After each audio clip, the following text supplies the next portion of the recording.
So, I haven't made a print in probably 40 years. Spent a lot of time teaching graphics in schools and did some printmaking then, but I haven't done one for a long time. But I thought that this Christmas season I would make a print, and just so you see what the print will look like in the end. That's what it's going to look like. I've already printed some, but I thought I'd do a little demo here on how you actually make a print and come up with a decent result. So modern day lino printing is done, I think for the most part, on a synthetic material made especially for printmaking. And you can see this image that I'm printing there, taken from a painting that I did, but I thought it would look nice as a print. And I'll show you the painting just so you know. Should have prepared that beforehand. There's the paint, there's the painting. So I thought, that'll look nice as a print. And why did I think that? Well, it has nice contrasts, and that's sort of necessary as an interpretation when you're doing a lino print. So you're looking various stages of optical grays, because how much you cut out of the block. I'm rolling my roller. This is a brayer. You probably know there's a roller, and this is ink, and I get my ink from a jar of block printing ink that you buy at an art store, and it's water soluble. We used to use oil-based inks, but a lot has changed with the WMIS reports over the last 50 years in terms of what artists use to keep themselves healthy.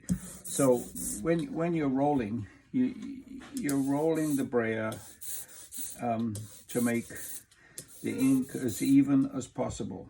So that's what I'm doing. I'm getting a nice sound out of the ink that makes it sound just about right for putting on the block, which I've taken out of a registration frame, and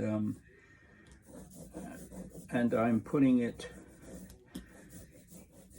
on my surface here so that I can roll ink on it without getting it on the registration frame. So I'm trying to get an even layer of ink on the printmaking surface, and that requires that I roll in all directions with a certain evenness, and I don't want the ink too thick and I don't want it too thin, which is a matter of experience. If I get it too thick, it'll go over the edges of the print a bit. So I'm going to loosen up the ink a bit with a few drops of water, because I was talking and it was drying out probably while I'm talking. So I'm now rolling in a little tiny bit of water so I can hear that zippy sound. I don't know whether you can hear that zippy sound in this recording, but there.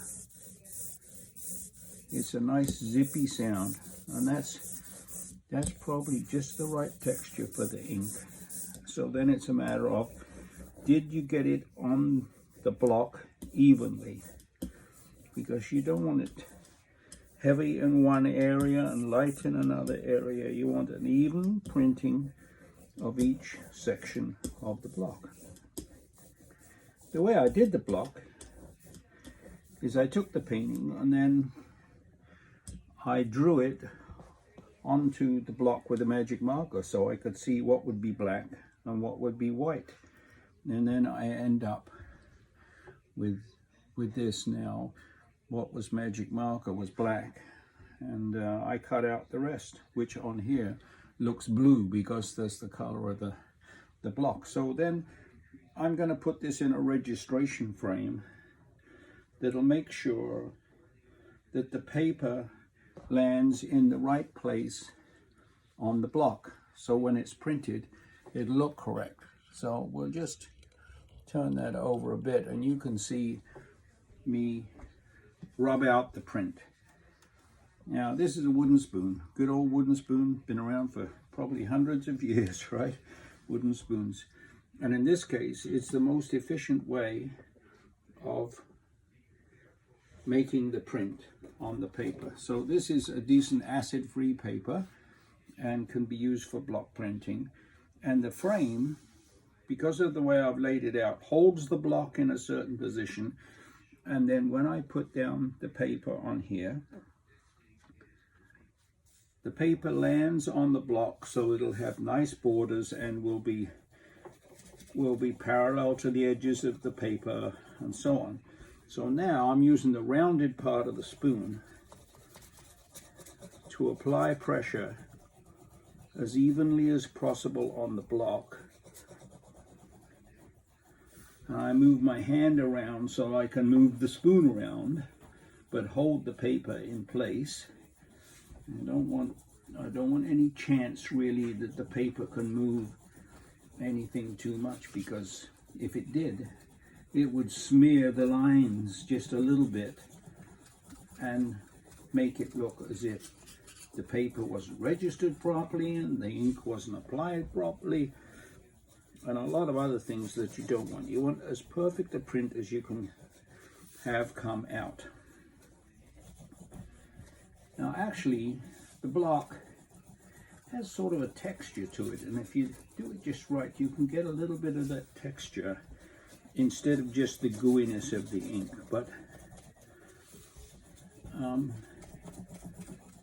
if you do it too lightly, you won't get the quality of contrast that you want, that you've planned out as black and white. So it's a tricky thing, and you can experiment with it and come up with something you like in a print, and then you can print an edition, and that is what I'm doing. So I've made 20 prints so far, and I'm going to make a total of 40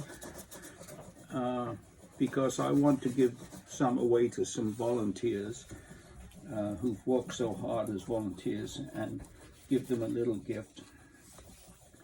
And with a block, it's possible to do that. So I've applied considerable strength with the spoon, and I think now I've rubbed the block enough. So I'll put the spoon down, and now I'm going to take off the paper, which I'm doing now just very carefully. It's stuck to the block, but I don't want it moving around when I'm lifting it up. So now I lift it up. Oh, the block is stuck to it. That's really, I guess I rolled it probably a bit more than I would when I wasn't talking. So now you can see the print has come out very nicely, and it has a light and dark to it.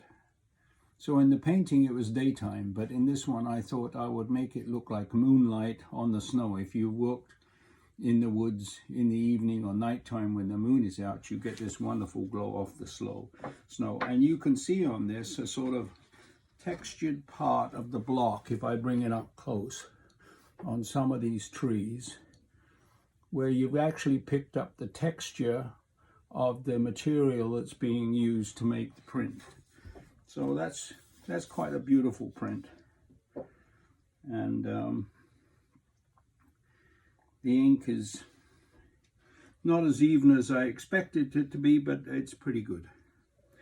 Anyway, that's how you make a lino print, and then it's just a matter of washing up with water, letting these things dry, which I put on a sort of clothesline with pegs, and just hang it up until it's dry, leave it overnight, next day collect it. And then you can see on the print also, I've made the space on the bottom a bit bigger than the space on the top, so I can number the prints so that it will say, you know, an edition of 40, 1 out of 40, 2 out of 40, and my signature on the bottom to say who did it.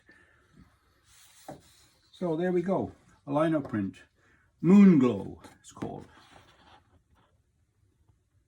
There. See you when I do the next one.